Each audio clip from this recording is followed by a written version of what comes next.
என்றென்றைக்கும் உங்க கூட இருக்க சத்திய ஆவி ஆகிய வேறொரு தேற்றரவாளன் அனுப்புவேன்.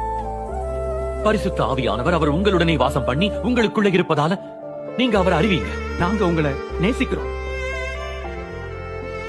என்னோட கற்பனைகளை பெற்றுக்கொண்டு அதை கை கொள்ளுகிறவன் தான் என்ன நேசிக்கிறான். நான் உங்க கூட இருக்கும் போதே இதையெல்லாம் சொல்றேன்.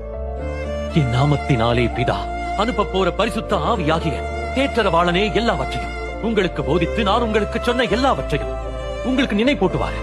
சமாதானத்தை உங்களுக்கு வைத்து போறேன். என்னுடைய சமாதானத்தையே உங்களுக்கு கொடுக்கிறேன்.